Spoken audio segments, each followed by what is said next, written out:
우리의 잘못은 무엇일까요? 우리가 피리를 불어야 하는 사람인데 피리를 불지 않았다는 것에 있지 않을까? 우리는 주님의 복음에 피리를 불어야 합니다. 우리는 주님의 복음에 눈물을 흘려야 합니다. 비록 사람들이 감동하지 않고 함께 춤추지 않고 함께 울지 않더라도 우리는 그 피리를 불어야 된다는 거죠.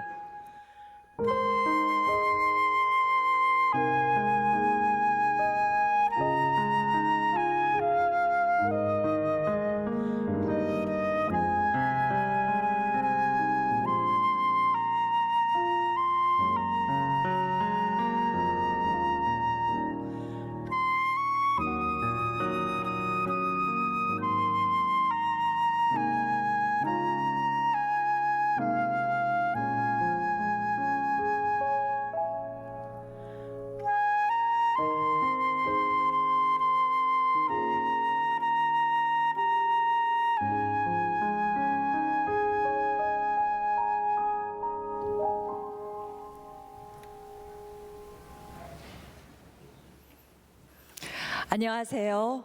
오늘 귀한 주일 예배에 오신 여러분 모두를 주님의 이름으로 축복합니다. 환영합니다. 아멘. 오늘 이 예배는요, 이 자리에 처음 오신 새가족들도 계시고요, 또 한동안 온라인으로 예배를 드리다가 함께하고 계실 텐데요, 여러분의 귀한 발걸음에 다시 한번 감사를 드립니다. 하나님의 따뜻한 사랑이 이 자리에서 함께 하시기를 축복합니다. 자, 이 자리에 모두 함께 이제 일어서셔서 사도신경 하심으로 살아계신 하나님을 예배하겠습니다. 전능하사 천지를 만드신 하나님 아버지를 내가 믿사오며 그를 아들 주 예수 그리스도를 믿사오니 이는 성령으로 잉태하사 동정녀 마리아에게 나시고 본디오 빌라도에게 고난을 받으사 십자가에 못 박혀 죽으시고 산지 사흘 만에 죽은 자 가운데서 다시 살아나시며 하늘에 오르사 전능하신 하나님 우편에 앉아 계시다가 저리로서 산 자와 죽은 자를 심판하러 오시리라.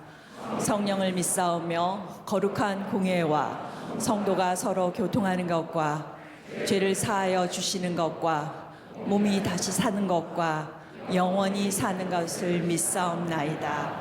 아멘. 다 같이 찬송가 563장, 통일 찬송가 411장을 부르시겠습니다. 찬송가 563장 예수 사랑하심은 함께 찬양하시겠습니다.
모두 이제 자리에 앉으시겠습니다. 저희 명성교회는 대를 이어 신앙을 이어가는 가정이 많이 있습니다. 할아버지와 손자, 사위와 장모님이 함께 예배를 드리면서 하나님이 주신 사명을 이어가는 아름다운 가정이, 그리고 아름다운 전통을 쌓아가고 있는데요, 오늘 기도를 해 주실 두 분은 아버지와 딸이십니다. 권중명 집사님과 권희민 양이 함께 기도 인도해 주시겠습니다. 하나님 아버지, 130여 년 전에 이 땅에 선교사님을 보내주시어 복음을 듣게 하시고 자유민주주의를 허락해 주셔서 감사드립니다. 우리 모두 교회에서 하나님을 사랑하며 영과 진리로 예배드릴 수 있도록 도와주옵소서. 주님, 한 주간 세상에 나아가 살아가며 하나님의 뜻보다 내 뜻대로 지냈던 시간이 많았습니다. 연약한 우리를 용서하여 주시고 다시 일어나 하나님의 마음과 생각을 따라 나아가는 우리가 될 수 있도록 도와주옵소서. 하나님, 은혜 가운데 2023년을 맞이하게 하심에 감사드립니다. 올해 은혜의 때가 이르게 하여 주옵소서. 주변 이웃들에게도 감사와 사랑을 전하며 그리스도의 향기를 전할 수 있도록 도와주옵소서. 하나님, 지금까지 우리나라를 지켜주시고 인도해 주심에 감사드립니다. 저희 나라가 끝까지 하나님 의지하며 예수님 잘 믿는 나라가 되게 해주세요. 대통령과 위정자들에게 지혜를 주시어 우리 대한민국을 잘 이끌어갈 수 있게 해주시고 자라나는 우리가 꿈을 펼칠 수 있는 좋은 나라 되게 해주세요. 저희에게 귀한 명성교회를 허락하심에 감사드립니다. 우리 교회가 맡겨진 사명을 잘 감당하게 하시고 하나님께 칭찬받는 교회 될 수 있게 하옵소서. 담임 목사님에게 성령의 기름을 부어주시고 말씀 사역을 잘 감당하게 하시며 강한 능력으로 붙잡아 주옵소서. 원로 목사님 강건하게 하시고 비전 사역에 많은 선한 열매 맺게 하옵소서. 한 생명을 천하보다 귀하게 여기시는 주님, 러빈 축제를 통하여 명성교회로 인도해 주신 영혼들이 교회에 잘 정착하며 주님과 동행하는 기쁨을 알게 하여 주옵소서. 코로나 이후 온전한 예배가 회복되는 은혜를 주옵소서. 해외 및 국내 선교주에 큰 은혜 주시어 복음으로 회복되게 하옵시고 선교사님들의 건강과 선교주의 열매가 잘 맺어지도록 도와주옵소서. 이 모든 말씀 우리의 소망이신 예수 그리스도의 이름으로 기도드립니다. 아멘.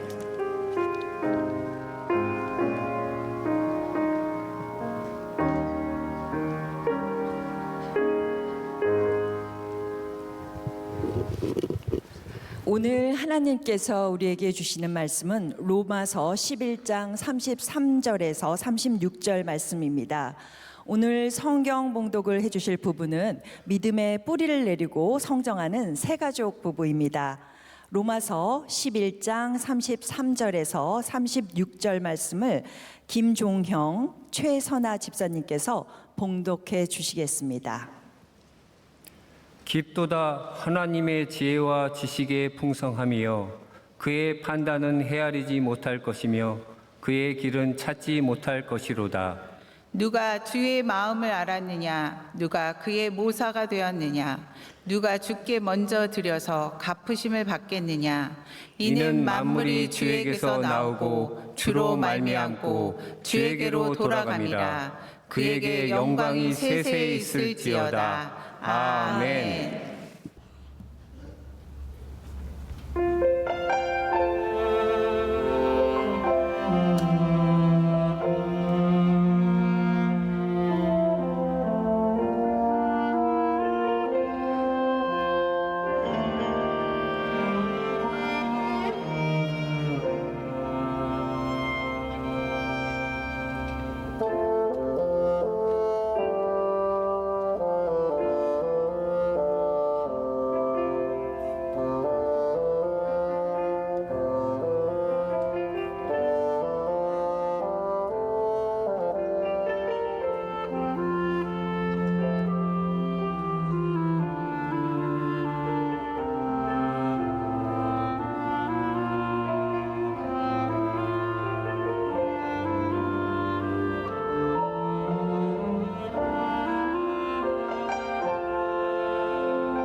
이제 말씀으로 은혜 받는 시간입니다. 이제 담임 목사님께서 얕은 곳에서 누리는 기쁨이라는 제목으로 말씀 전해 주실 때 여러분 모두에게 감동과 은혜의 시간이 되실 걸로 믿습니다. 네, 오늘 모든 순서들 통해서 우리가 큰 은혜를 받았고요. 하나님께서도 영광을 받으신 줄로 믿습니다. 오늘 우리가 드리는 러빙 축제의 예배, 많은 분들이 새로 오셔서 처음 또 교회에 오셔서 예배를 드리고 계시기 때문에 평소와는 조금 다르게 예배를 드리고 있습니다. 제 마음 같아서는 매주 이런 예배를 드리면 얼마나 좋을까라는 생각이 있습니다. 참 감사드리고요. 모든 준비하신 분들께도 다시 한번 감사를 드립니다. 여러분, 우리는 얼마나 훌륭해야, 또 스스로 떳떳해야 남들 앞에 기죽지 않고 살아갈 수 있을까요? 여러분, 기죽지 않는 삶 참 괜찮아 보이지 않습니까? 남들 앞에 설 때 떳떳하게 서는 것, 기죽지 않는 것 참 좋아 보입니다. 근데 저는 어렸을 때 참 기죽어 살았던 적이 많았던 것 같습니다. 늘 저희 가정이 개척교회 하시는 부모님이셨기 때문에 뭔가 기죽었었고, 또 나중에 좀 괜찮아졌지만 대학교 가서는 제가 어떤 지역에서 공부를 했냐면 세계의 가장 명문대가 모여있는 곳에서 공부를 했습니다. 제가 다닌 데는 명문대는 아니었거든요. 뭐 주변에 이제 친구들 만나면 너 어디 다녀? 그러면 하버드? 어디 다녀? MIT? 이런 곳에서 다니다 보니까 늘 친구들을 만나도 뭔가 약간 기가 죽게 되고, 또 유학생들 가운데 잘 사는 사람들, 권력 있는 사람들, 화려하게 입고 좋은 차 몰고 다니는 친구들 앞에서 뭔가 좀 기가 죽게 된 것 같습니다. 고등학교 때 이제 저희 부모님이 다른 교회 목사님들과 좀 이렇게 교제를 하시면서 가족들 모임이 있었습니다. 그래서 1년에 몇 번씩 가족들이 모이는 거예요. 여러 목사님들 가족이. 저희 가보면 거기에는 이제 우리 소위 말하는 잘 사는 동네 교회 목사님들이 계셨어요. 동부 이촌동에 사시는 목사님, 강남에 사는 목사님. 그 자제들이 이렇게 오면은 너무 제가 봐도 멋있는 거예요.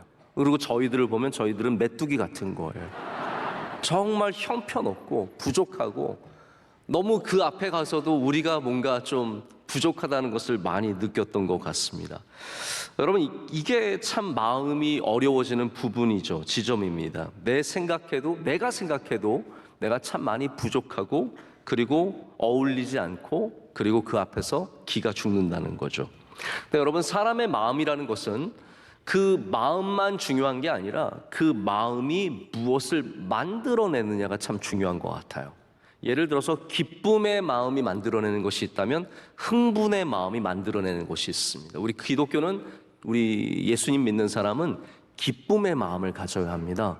기쁨의 마음을 가지면 소망을 갖게 되고 힘을 얻게 되기 때문이죠. 그냥 흥분한다는 것이 다 좋은 것은 아닙니다. 그래서 이렇게 기죽게 되면, 사람 앞에 기죽게 되면 우울해지고 슬퍼지고 또 스스로 많이 자존감이 떨어지게 됩니다. 그러나 반대로 우리가 만약에 하나님 앞에서 나의 부족함을 알게 되면 우리는 하나님을 깊이 만날 수 있는 은혜를 누리게 됩니다. 여러분, 그래서 사람들 앞에 기죽지 마십시오. 사람들 앞에 기죽을 필요 없습니다. 뭐 누구를 만나든지 어떤 사람을 만나든지 겸손한 것은 좋지만 기죽을 필요 없습니다. 그러나 반대로 우리 하나님 앞에서는 나의 부족함을 깨달아야 합니다. 하나님 앞에서는 내가 낮아질 뿐만 아니라 참 부족하다는 것을 알 때 거기가, 그 마음이 무엇을 만들어내냐 하면 은혜를 주시는 하나님을 만나는 기쁨을 만들어낸다는 것이죠. 여러분, 혹시 근자감이라는 단어를 아십니까? 근자감. 우리 젊은 분들은 아실 텐데요. 근자감은 근거 없는 자신감을 말합니다. 우리 사람들 중에 근거 없는 자신감 갖고 계신 분들이 종종 있어요. 사실은 굉장히 얕은데, 뭔가 가진 것도 별로 없고 아는 것도 많지 않아요. 얕아요. 그런데 자신감만 충만해서 뭘 많이 아는 것처럼, 뭘 많이 가진 것처럼 이렇게 내세우는 사람들이 바로 근자감을 갖고 있는 사람이죠.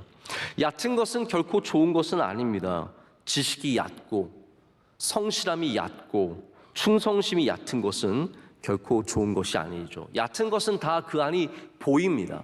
여러분, 얕은 물가에 가면 그 안이 보이잖아요. 밑에 돌도 보이고 지나다니는 고기들도 보이고 수초도 보이고, 사람도 마찬가지입니다. 얕은 사람은 그 속이 다 보입니다.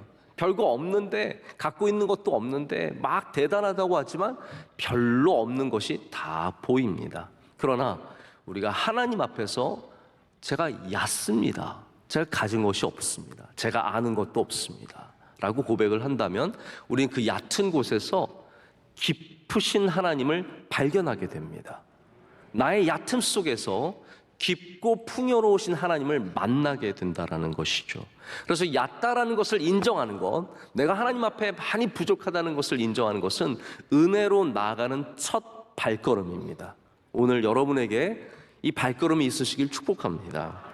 하나님의 은혜라는 책에서 이 앤디 스탠리라고 하는 목사님께서 이렇게 얘기합니다. 은혜라는 것은 우리가 자격 없이 받는 바로 그것입니다 라고 말하면서, 내가 자격이 없다는 것을 정확하게 알아야, 내가 자격이 없다는 것을 꼭 알아야만 우리가 은혜를 받는 것도 깨달을 수 있다라고 말합니다. 공로 없이 하는 것, 한 것 없이 받는 것, 자격 없이 받는 것이 은혜입니다라고 말합니다. 그래서 오직 은혜는 자격 없음을 깨닫는 사람만이 경험한다라고 얘기합니다. 여러분, 은혜를 받으셨습니까? 그러면 아마 여러분 마음속에 내가 자격이 없다는 것을 하나님께 고백하는 마음이 있었을 것입니다. 은혜를 경험한 모든 사람들은 바로 이 자격 없음의 전제를 갖고 있다는 것이죠. 반대로 교만한 것은 참 얼마나 위험합니까? 저는 제가 나름 겸손했다라고 생각을 했어요. 왜냐하면 저는 인사할 때도 그래도 좀 꾸벅 인사하는 편이고, 남들 앞에서 조용히 듣는 편이고, 제 스스로 겸손하다고 생각을 했는데, 어느 순간 내가 사실은 굉장히 교만했었구나라는 것을 깨닫는 순간이 있었습니다. 제가 언제 교만한 것을 깨달았냐면요, 누군가에게 도움받는 것을 거절했을 때입니다. 도움받는 것을 원치 않았을 때, 내가 교만한 사람이구나라는 것을 새삼스럽게 이제 깨닫게 되었습니다. 저희 교인들은 다 아시겠지만, 제가 이제 아이를 결혼하고 나서 10년 동안 갖지 못하고 굉장히 기도를 많이 했는데 어려웠던 적이 있습니다. 10년 만에 이제 아이를 갖게 되었죠. 그 10년 동안 저희를 위해서 기도해 주신 분들이 많이 계십니다. 근데 제가 이제 그때 당시에 미국에서 부목사 생활을 할 때인데, 저희 교회에 한국에서 유명한 부흥 강사님들이 오십니다. 그럼 부흥 강사님들이 항상 이거를 어떤 과제로 여기세요. 우리 담임 목사님께서 꼭 소개하실 때, 여기 김하나 목사는 먼저는 김삼환 목사님 아들인데, 그것부터 얘기하시죠. 김삼환 목사님 아들인데 결혼했는데 지금 3년째, 5년째, 7년째 이게 점점 늘어나는 거예요. 아이가 없습니다 하고 하면 이 부흥사 목사님들 눈빛이 달라집니다. 내가 기도해 줄게. 내가 기도해 줄게. 내가 기도하면 다 해나? 내가 기도해서 누가 낳고 우리 교인 중에 누가 낳고 쭉 말씀하십니다. 그러면은 저는 그 말씀을 듣고 있다가 나 기도받기 싫다, 그런 마음이 생겨요. 저분이 자기가 기도해서 애 낳았다라는 그게 왠지 저의 믿음에는 이게 맞지 않는 거예요. 교만한 거죠, 제가. 그래서 그냥 때로는 시큰둥 받기도 하고요. 받으면서 하나님, 제가 이 목사님 통해서는 안 낳게 해주세요.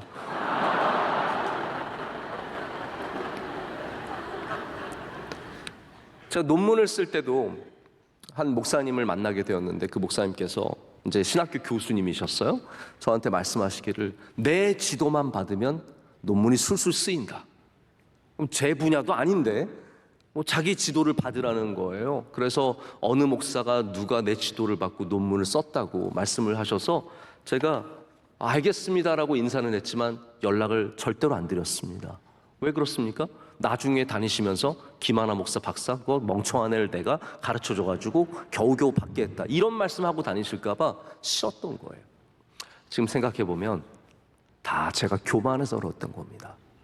도움을 받고 제가 부족하고 제가 연약한 존재임을 인정했어야 되는데, 나는 똑똑하고 나는 알고 있고 나는 너만큼 할 수 있고 나는 애 낳을 수 있고 나는 내 인생을 살아갈 수 있다라고 생각했던 것이죠.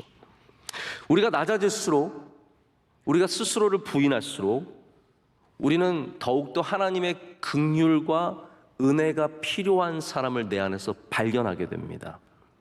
자, 이 부분을 제가 좀 짧게 말씀드리지만 여러분이 꼭 아시고 넘어갔으면 좋겠어요. 내가 부족하다라고 할 때 내 안에 형성되는 인격이 있습니다. 그것이 무엇입니까? 하나님의 은혜가 필요한 인격이 형성이 됩니다. 나는 부족합니다. 그 안에 교만한 인격이 형성될 수가 없습니다. 내가 부족합니다. 하나님 은혜 없이는 살아갈 수 없습니다 라고 말하는 순간 우리 안에 하나님의 은혜를 흠뻑 받을 수 있는 인격이 형성이 되는 겁니다. 그런데 내가 잘났어요, 내가 훌륭해요, 내가 귀해요, 내가 남들보다 훨씬 잘해요, 나는 열심히 해요, 나는 똑똑해요. 그러면 그 안에 은혜가 필요한 인격이 형성이 되는 게 아니라 박수를 받아야 하는 인격이 형성이 됩니다. 그럼 어떻게 되겠습니까? 남들이 박수 쳐주지 않을 때 화가 나는 거예요. 남들이 인정해주지 않을 때 열받는 겁니다. 그래서 교만한 사람들이 왜 그렇게 화를 많이 내고 역정을 많이 내냐 하면요, 그 교만이 형성한 인격은 박수를 받아야 하는 인격이기 때문입니다. 우리 인간은 영광을 받는 존재가 아니라 은혜를 받아야 하는 존재입니다. 그래서 여러분들이 이 안에 부족한 마음을 가지시면, 내가 얕은 존재임을 고백하면 하나님의 깊으심을 만날 수 있는 인격이, 영성이 이 안에서 형성이 된다는 것이죠. 오늘 말씀은 바로 그러한 하나님의 깊으심을 경험한 바울이라고 하는 사람이 로마서에서 쓰고 있는 하나님의 지혜와 지식의 풍요로움과 하나님의 주권에 대한 말씀입니다. 여러분, 언제 우리가 하나님의 깊으심을 고백하게 될까요? 왜 바울이 이 지점에서 로마서의 11장 마지막 부분에서 하나님의 지식과 지혜의 풍요로움과 깊으심을 찬양하게 되었을까요? 우리도 교회 다니시는 분들이 하나님을 찬양하게 되는 지점들이 있습니다. 언제 하나님을 찬양하냐면요, 하나님의 위대하심을 경험할 때, 하나님의 크심을 깨달을 때, 하나님의 아름다우심과 하나님의 선하심과 하나님의 사랑을 깨닫는 그 순간에 우리가 고백을 하게 됩니다. 바울도 마찬가지예요. 저희 예전에 어렸을 때는 우리 명성교회도 야유예배를 잘 갔습니다. 야유예배 5월달 되면 꼭 모든 교회가 밖에 나가서 한강변에 가서 예배를 드린다든지 버스를 대절해서 어디에 가서 예배를 하곤 했어요. 지금은 불가능한 일이죠. 그냥 여기가 밖이라고 생각해 주세요. 그렇지 않는 이상 우리는 야유예배를 함께 드릴 수가 없습니다. 자, 야유예배를 가게 되면 어른 예배도 마찬가지고 어린이 예배도 마찬가지예요. 정해진 찬송가가 있습니다. 찬송가는 이거 항상 불러야 돼요. 이게 뭐냐면 79장이에요. 79장 찬송가 여러분 다 아시는 찬송가예요. 주 하나님 지으신 모든 세계 내 마음속에 그리워볼 때 하늘의 별 울려 퍼지는 뇌성 주님의 권능 우주에 참네 주님의 높고 위대하심을 내 영혼이 찬양하네 주님의 높고 위대하심을 내 영혼이 찬양하네. 주님의 높고 위대하심을. 왜 야유예배 가면 이 찬양을 부를까요? 우리가 자연을 만나고 하나님의 창조세계 일부분이지만 그 작은 창조세계의 일부분 속에서도 하나님의 높고 위대하심을 경험하기 때문이에요. 그 높고 위대하심 속에 우리가 티끌과 같은 존재임을, 이 광대한 우주 안에서 우리가 아무것도 아닌 티끌과 같은 존재임을 깨달으면서 하나님의 높고 위대하심을, 주님의 높고 위대하심을 내 영혼이 찬양하게 되는 거예요. 그래서 우리 대부분은 하나님의 크심을 나의 작음을 통해서 깨닫게 됩니다. 하나님의 깊으심을 나의 얕음을 통해서 깨닫게 됩니다. 하나님의 위대하심을 나의 연약함을 통해서 깨닫게 된다는 거죠. 그게 찬양의 지점입니다. 바울이 오늘 11장에 하나님을 찬양한 이유도 바로 거기에 있습니다. 제가 로마서를 잠깐 설명을 드릴 텐데요. 이런 설명은 관심 없으신 분들 계세요. 그래서 그런 분들은 잠깐 주무셔도 괜찮습니다. 로마서는 우리 꼭 한번 배우고 넘어가실 필요가 있는 성경입니다. 근데 기본적인 이런 틀을 갖고 있어요. 앞에서 1장부터 8장까지는 믿음으로 구원에 이르는 이신칭의라고 하는 justification이라고 하는 바로 우리를 구원하시는 하나님의 역사에 대한 부분입니다. 그래서 우리가 어떤 공로로 내가 잘해서, 내가 착해서, 내가 헌금을 많이 해서, 내가 예배를 잘 드려서 구원받는 게 아니라 우리의 믿음으로, 예수님을 믿는 그 믿음 하나만으로 구원받는 것을 말해주고 있습니다. 그리고 12장부터 16장까지는 우리가 sanctification이라고 하는 바로 성화의 삶. 자, 우리가 믿었으면 그게 끝이 아니라는 거예요. 어떤 분들은 기독교가 그냥 믿고 천국 가는 걸로 생각하시는데 그렇지 않습니다. 기독교는 이게 중요해요. 믿으면 거룩해져야 합니다. 이걸 sanctification이라고 하죠. 그래서 거룩한 삶을 살아가는 그 방식들에 대해서 12장부터 16장까지가 다루고 있습니다. 그런데 여기 9장부터 11장도 굉장히 중요한 부분이에요. 왜냐하면 바울이 지금까지 수고하며 애쓰며 선교를 다녔어요. 바울이 똑똑한 사람입니다. 굉장히 똑똑한 사람이고 열심히 썼던 모든 면에서 다 갖춘 사람이에요. 세상적으로 보면은 부족한 게 하나도 없는 사람입니다. 근데 바울이 계속해서 유대인들을 선교를 해요. 그래서 선교를 가면 유대인 회당에서 말씀을 전하고 유대인들을 만납니다. 근데 유대인들이 너무 힘들게 하는 거예요. 복음을 받아들이지 않아요. 그래서 바울을 향해 돌을 던지기도 하고 모함에서 쫓아내기도 하고 바울을 계속해서 고소하기도 하는 이 수많은 일들을 누가 하냐면 유대인들이 하는 거예요. 바울이, 여러분 오해하지 마십시오. 처음부터 이방인을 전도했던 게 아닙니다. 하도 유대인들이 복음을 받아들이지 않으니까 바울이 그 다음부터는 이방인들에게 복음을 전하기 시작한 거예요. 그 부분을 하나님께 바울이 얼마나 많이 기도했겠습니까? 왜 하나님의 백성인 이스라엘은, 바울이 이스라엘 사람들을 사랑한 거거든요. 예전에 예수님 믿는 사람들 다 죽이러 다닌 이유가 뭐예요? 이스라엘을 사랑했기 때문이거든요. 이스라엘이 구원받는 걸 제일 원했던 사람이 바울입니다. 근데 바울은 하나님의 섭리를 이해 못했어요. 그러다가 바울이 깨닫게 된 거예요. 하나님께서 유대인들이 복음을 거부함으로써 이 복음의 흐름이 이방인으로 흘러갈 수 있도록 길을 열어주셨다는 거죠. 그래서 오히려 이스라엘의 불순종으로 말미암아 이방인들이 구원을 얻게 되었고, 그리고 하나님께서 이스라엘 또한 구원하실 것을 알게 되는 것이 9장부터 11장까지의 내용이에요.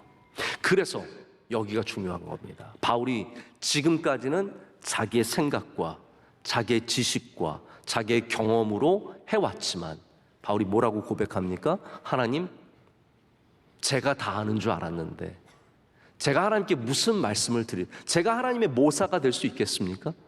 하나님의 지혜가 풍요로우십니다. 하나님의 생각이 깊으십니다. 제가 생각하고 제가 계획했던 것이 아니라 하나님의 생각과 하나님의 계획이 위대하십니다라고 바로 이 지점에서 하나님께 찬양을 올려드리게 된다라는 것이죠. 자, 우리의 삶 가운데 그런 일들이 없을까요? 우리도 우리의 머리와 우리의 권력과 우리의 능력과 우리의 부와 우리가 갖고 있는 모든 것들로 살아가다가 어느 순간 깨닫게 되는 거죠. 내 인생이 내가 살아온 것이 아니라 하나님의 인도하심 속에 있었다라는 것. 그때 우리는 우리의 얕음과 우리의 작음을 고백하게 되면서 하나님의 위대하심을 찬양하게 되는 것입니다. 하나님의 위대함을 찬양하는 사람들은 하나님의 주권, 하나님이 갖고 계신 그 위대하시고 완전하신 주권을 인정하게 됩니다. 오늘 34절과 35절의 말씀이 바로 그 주권을 인정하는 말씀이에요. 34절의 말씀은 바로 말씀의 주권입니다. 우리가 하나님께 듣는 존재이지 하나님을 가르치는 존재가 아니라는 거예요. 모사가 무엇입니까? 작전을 꾸미는 사람이에요. 우리가 하나님의 카운셀러가 될 수 없다라는 거죠. 하나님이 우리에게 말씀하시는 것을 들어야지 얕은 내가 많이 알지도 못하는 내가 어떻게 감히 하나님을 가르치겠느냐라는 것이죠. 이 바울이 깨달은 거예요. 두 번째는 35절은 우리가 하나님께 드려서 받는 존재가 아니라 하나님으로부터 모든 것을 받아야 하는 존재임을 깨닫게 되는 겁니다. 여러분, 이 부분을 꼭 신앙 가운데 아셨으면 좋겠는데요. 어떤 분들은 우리가 하나님께 뭘 드려야 복을 받는 줄 알아요. 근데 여러분, 그거는 우리 전통 종교들, 샤머니즘이 그렇게 하는 겁니다. 막 가서 빌면 소원이 이루어지고, 가서 원하고 뭐 드리면 좋은 것을 받고. 근데 여러분, 기독교는 절대로 그런 종교가 아닙니다. 우리가 하나님께 드려서 받는 것이 아니라 우리가 연약하기 때문에 하나님께서 주시는 거예요. 여러분이 헌금을 많이 드리면 복을 받는 게 아니에요. 드리셔도 돼요. 안 드리셔도 돼요. 우리가 많이 드려서 받는 게 아닙니다. 내가 하나님께 내 삶을 헌신하면 하나님께서 좋은 것을 주시느냐? 그게 아닙니다. 나의 연약함을 하나님 앞에 내놔야 하나님께서 주신다라는 거예요. 여러분께서 드려서 하나님께 받았다는 거, 그거 사실 간증으로 그런 간증 참 많이 하거든요. 하나님, 제가 뭐 이거 드렸는데 하나님께서 좋은 것을 주셨어요. 물론 그럴 수 있어요. 뭐 우리가 하나님의 모든 뜻을 다 알 수는 없죠. 그러나 분명한 것은, 성경이 말하는 것은 이겁니다. 하나님께 드려서 받은 사람은 없다라는 거예요. 오직 연약한 자에게, 부족한 자에게 사랑으로 베풀어 주신다라는 겁니다. 하나님께 드려서 받은 것이 있다면, 제가 예전에 설교를 한번 한 적이 있는데, 하나님의 페이버를 받을 수 있어요. 그것도 은혜라고 표현을 하는데 그건 다른 종류의 은혜입니다. 하나님이 기억해 주시는 거예요. 그거를 좋게 여겨주시는 거예요. 그러나 근본적으로 은혜는 우리가 드려서 받는 것은 아니라는 거죠. 제가 아까도 미국 있었던 얘기를 드렸는데, 미국 있었을 때 제가 차를 한 대 갖기를 원했어요. 어떤 차였냐면 당시 제가 섬기던 교회 담임 목사님이 모시던 차였어요. 근데 제가 보니까 그 차가 너무 멋져 보이는 거예요. 색깔도 이 녹색, 짙은 녹색이었는데 너무 우아하고, 야, 나는 언제 저런 차를 한번 몰아볼 수 있을까? 막 그런 생각을 하고 있는데, 몇 년 뒤에 목사님이 저를 부르시더니, 김 목사, 이 차 자네가 가지게. 그러시는 거예요. 네? 진짜로요? 목사님 왜요? 그랬더니 아니야, 나 이제 탈 만큼 탔고 나는 다른 차 살 테니까 이제 이 차는 자네가 가지게. 정말 너무 뛸 듯이 기뻐서 그 차를 몰고 막 밟는데 막 콱콱 나가고, 차가 너무 좋은 거예요. 너무 신나게 그 차를 타고 다니면서 교회를 왔다 갔다 했습니다. 그런데 그 다음부터 차가 고장이 나기 시작하는 거예요. 그래서 제가 지금도 목사님이 어떤 타이밍에 나에게 넘기셨는지를 곱씹어 보게 됩니다. 모르셨겠죠, 당연히. 모르고 이제 좋은 차라고 주신 건데, 이상하게 진짜 차가 고장이 나기 시작하더니 이게 차가 멈추는 거예요. 멈춘다는, 차가 중간에 멈춘다는 걸 전문 용어로 뭐라고 하는지 아십니까? 차가 퍼진다라고 얘기를 합니다. 차가 퍼지는 거예요. 그래서 교회 가다가 차가 퍼지고, 뭐 교회에서 집에 가다가 차가 퍼지고, 아내와 함께 어디 약속 장소로 가다 차가 퍼지고, 불안해서 못 가는 거예요. 한 번은 고속도로에서 정말 차가 퍼졌는데 밤에 토잉 트럭이 오기까지 몇 시간을 기다리기도 하고 불안하기도 하고. 여러분, 퍼지는 차를 몰아보시는 분들은 아시겠지만 이게 마음에 늘 불안감이 있습니다. 여기 조금만 듣쿵하면 혹시 또 멈추나? 그런 생각이 들죠. 겉으로 보기엔 참 좋아 보이지만 퍼지는 거예요. 여러분, 우리 인생도 겉으로 보기 좋지만 언제 퍼질지 모르는 차입니다. 내가 건강하기 때문에, 우리 가정이 괜찮기 때문에, 우리 아이들이 잘 자라고 있기 때문에, 내 사업이 잘 되고 있기 때문에, 아니면 내가 갖고 있는 자격증이 많고 내가 준비를 잘했기 때문에 영원토록 이 차가 목적지까지 갈 것 같지만 언제 퍼질지 모르는 것이 우리의 인생입니다. 목적지에 다 달았는데 갑자기 차가 멈춥니다. 전혀 예상하지 않은 자리에서 젊을 때 한참 달려야 할 때 차가 멈춥니다. 다 이뤘다라고 생각하는 순간에 차가 멈춥니다. 결혼만 하면 잘 달릴 것 같았는데 차가 멈춥니다. 여러분, 우리가 참 얕다라는 것을 만나는 순간이죠. 내가 참 얕은 존재이구나, 내가 아무것도 아니구나라는 것을 깨달을 때 우리는 그 순간을 깊으신 하나님께서 얕은 우리를 만나주시는 시간이라고 부릅니다. 깊으신 하나님께서 얕은 우리를 만나주시는 시간. 저는 오늘 여러분들의 차가 얼마나 잘 나가든 간에 오늘 꼭 주님을 만나시길 축복합니다. 지금 잘 달리고 있을 때 주님을 만나셔야 합니다. 혹은 차가 멈출랑 말랑 하시는 분들, 혹은 예상치 못한 곳에서 멈춰 있는 분들, 다 깊으신 주님의 능력을 만나시기를 축복합니다. 우리의 지식과 지혜가 얕음을 주님께 고백해야 합니다. 우리의 길을 우리가 예비할 수 없고 우리의 미래를 우리가 준비할 수 없음을 주님께 고백을 해야 합니다. 어제도 저희 교회에 9명의 외국인 신학생들이 미국에서 와서 예배를 드리고 두 분의 교수님과 함께 아침 식사를 저와 함께 나눴습니다. 새벽 예배, 우리 새벽 예배 토요일 날 오면 볼 게 많아요. 그래서 참 외국 그 학생들이 좋아합니다. 우리 앞에 아이들이 앉아 있거든요. 토요일 새벽 안 나오신 분들은 모르시겠지만 우리 아이들, 어린아이들, 유치원생부터 초등학생 딸까지 앞에 앉아 있고 중고등학생들이 뒤에 앉아 있습니다. 이게 거의 선전용이에요. 이걸 보는 분들은 얼마나 감동하는지 모릅니다. 나오기도 힘든 새벽 예배에 아이들이 앞에서 앉아서 예배를 드리는 거 참 대단하지 않습니까? 어제도 그러니까 이제 예배 끝나고 나서 1시간 정도 식사하면서 Q&A 시간을 갖는데 질문들을 많이 합니다. 별의별 질문들, 목회에 대해서, 교회에 대해서, 한국 교회와 미국 교회에 대해서 차이점에 대해서 많은 질문들을 합니다. 근데 이게 꼭 학생들이 하는 질문 중에 가장 중요한 질문이 뭐냐 하면 당신의 비전은 무엇입니까? 당신의 계획은 무엇입니까? 이런 질문들이에요. 몇 년 전에도 드루 신학교회 학생들이 저희 교회에 와서 예배 마치고 또 질문을 하는데 저한테 그런 얘기를 하는 거예요. 목사님, 5년 뒤의 계획이 무엇이세요? 목사님은 어떤 비전을 갖고 계십니까? 앞으로 이 교회를 5년 동안 어떻게 이끌고 가겠습니까? 저한테 굉장히 어려운 질문을 하는 거예요. 저는 가만히 곰곰이 생각하다가 솔직하게 말했어요. 나는 내일 일도 모르는데 5년 뒤를 무슨 준비를 하고 있겠느냐. 나는 5년 뒤에 살아만 있으면 감사하겠다. 5년 뒤에 내가 뭘 알겠냐. 한국이 어떻게 변할지, 교회의 지형이 어떻게 변할지 솔직히 난 잘 모르겠다.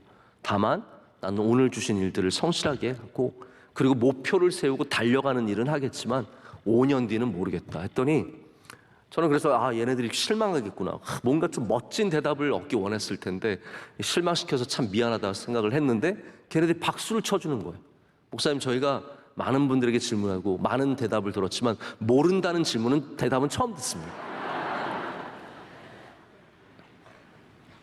여러분 다 아십니까? 인생 다 아십니까? 한국의 미래를 여러분 아십니까? 여러분의 가정의 미래를 아십니까? 나의 미래를 여러분 아십니까? 누가 주님께 모사가 되어줄 수 있으며 누가 그것을 다 알겠습니까? 우리 하나님의 지혜를 의지해야 합니다. 하나님의 선하심을 의지해야 합니다. 잘난 척하지 말고 우리의 것을 좀 내려놓고 주님의 것을 붙드시는 여러분 되시기를 축복합니다. 이 세상에서 가장 지혜로웠던 사람을 우리가 솔로몬이라고 합니다. 근데 여러분, 솔로몬의 인생이 어땠습니까? 성공한 인생이 아니에요. 가장 지혜로운 사람도 그 지혜로 성공하지 못했습니다. 우리는 지혜로 성공하는 것이 아니라 지혜를 갖고 계신 하나님을 믿는 믿음으로 성공해야 합니다. 마지막 말씀을 드리고 결론을 내리고자 합니다. 말씀을 맺고자 합니다. 35절 말씀은 이렇게 쓰고 있습니다. 누가 주께 먼저 드려서 갚으심을 받겠느냐라고 말합니다. 여러분, 우리가 갖고 있는 많은 자원들 결국 이것들은 다 고갈되는 것입니다. 그래서 요즘에 sustainability라는 말을 많이 하지 않습니까? 지속 가능성, 지속이 가능한 것들. 왜냐하면 모든 자원들은 아무리 많이 갖고 있어도 결국 그것은 다 사라지기 때문이에요.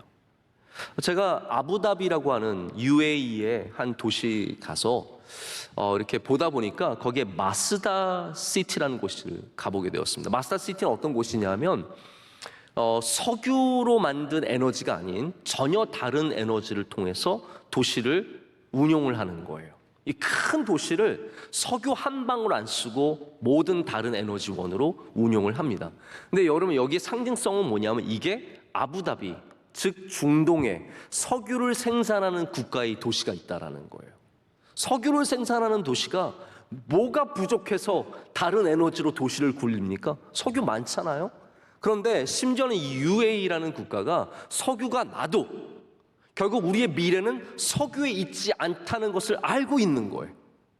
우리의 미래는 우리의 자원에 있지 않다라는 거죠. 그럼 우리가 그거를 좀 새겨들을 필요가 있습니다. 어떤 자원을 가졌던 우리의 미래가 그 자원 위에 있는 것은 아니라는 거죠. 우리의 풍요로움이 우리가 갖고 있는 그곳에서 시작되는 것이 아니라 여러분 우리 그리스도인들의 풍요로움은 하나님의 은혜에서 시작을 하는 것입니다. 여러분 어떠한 자원을 갖고 계십니까? 지식의 자원, 권력과 부와 관계와 수많은 자원들이 있겠죠? 이 자원들이 절대로 영원한 것이 아닙니다. 젊음도 영원하지 않습니다. 힘도 영원하지 않습니다. 인기도 영원하지 않습니다. 우리의 자원이 예수 그리스도가 되어야 합니다. 그럴 때 우리는 그 풍성한 자원을 통해서 인생의 어려움들을 이겨내며 얕은 곳에서 기쁨을 만나는 은혜를 누리게 될 줄로 믿습니다. 오늘 우리의 부족함을 주님께 온전히 내어드리고 깊으신 하나님을 꼭 만나는 복된 시간이 되시기를 축복합니다. 기도하시겠습니다. 하나님 아버지 감사합니다. 오늘 주님께 나와 예배드리고 주님의 말씀을 듣고 또 주님을 만나는 은혜를 주셔서 감사합니다. 우리의 영혼이 주님 앞에 열리게 하여 주시옵소서. 낮은 마음과 가난한 마음이 되어서 하나님이 주신 은혜를 사모하게 하여 주시옵고 여기에 예수님을 모르는 사람들까지도 주님을 알게 되는 은혜가 있을 줄로 믿습니다. 예수님의 이름으로 기도드립니다. 아멘.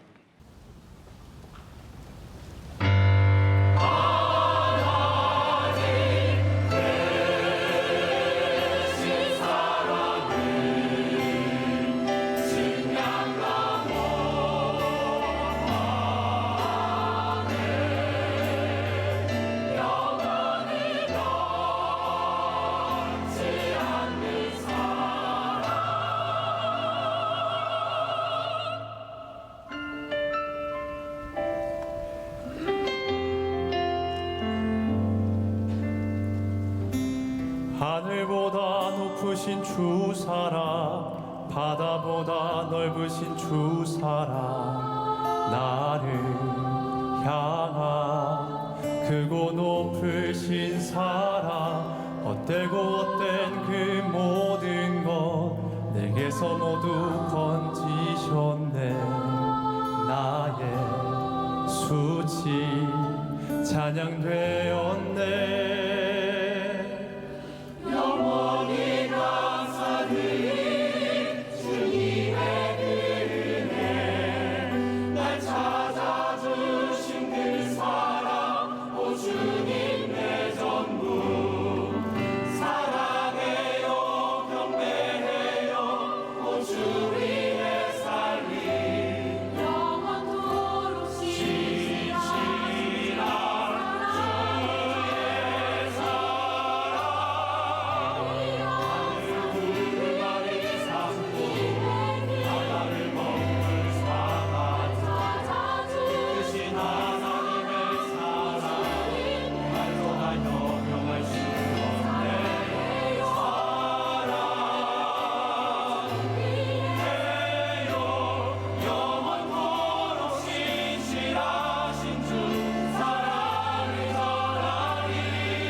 하나님이 우리를 사랑하는 방법이 무엇인지 궁금하시지 않습니까? 그분은 하나밖에 없는 아들을 이 세상에 보내셨고 우리들의 죄를 대신 지게 하셨습니다. 그리고 그 아들의 이름을 믿는 자는 누구든지 절대로 멸망하지 않고 영원한 생명을 얻게 하셨습니다. 그것이 바로 하나님의 방법입니다. 하나님께서 세상을 사랑하사 독생자를 주셨으니 믿는 자는 영생을 얻으리.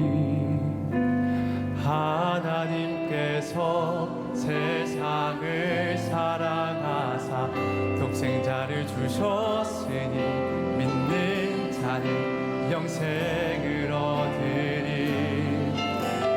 하나님께서 세상을 사랑하사 독생자를 주셨으니 믿는 자는 영생을 얻으리.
이것이 행복이라오.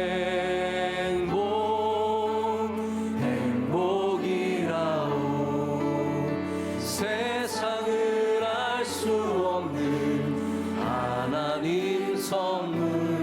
이것이 행복이라오.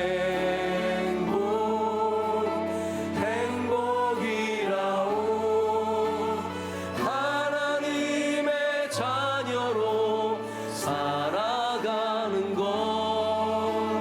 이것이 행복이라. 이것이 행복이라오.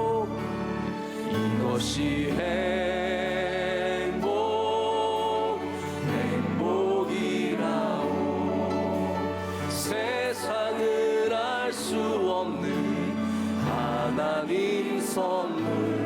이것이 행복이라오.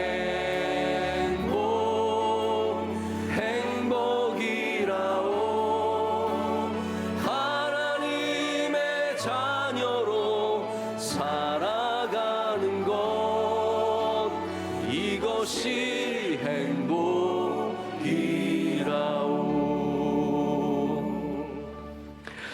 이제는 우리 주 예수 그리스도의 크신 은혜와 하나님 아버지의 영원하시고 변함없으신 그 크신 사랑과 성령님의 함께하시며 풍요롭게 우리에게 임재하시고 역사하심이 주의 말씀을 붙잡고 연약한 심령이지만 주의 은혜를 간절히 붙잡고 나아가는 모든 주의 사랑하는 백성들과 그 귀한 가정들과 섬기시는 모든 일들 가운데 그들의 꿈들과 소망 가운데 이제로부터 영원토록 함께 하시기를 간절히 축원하옵나이다.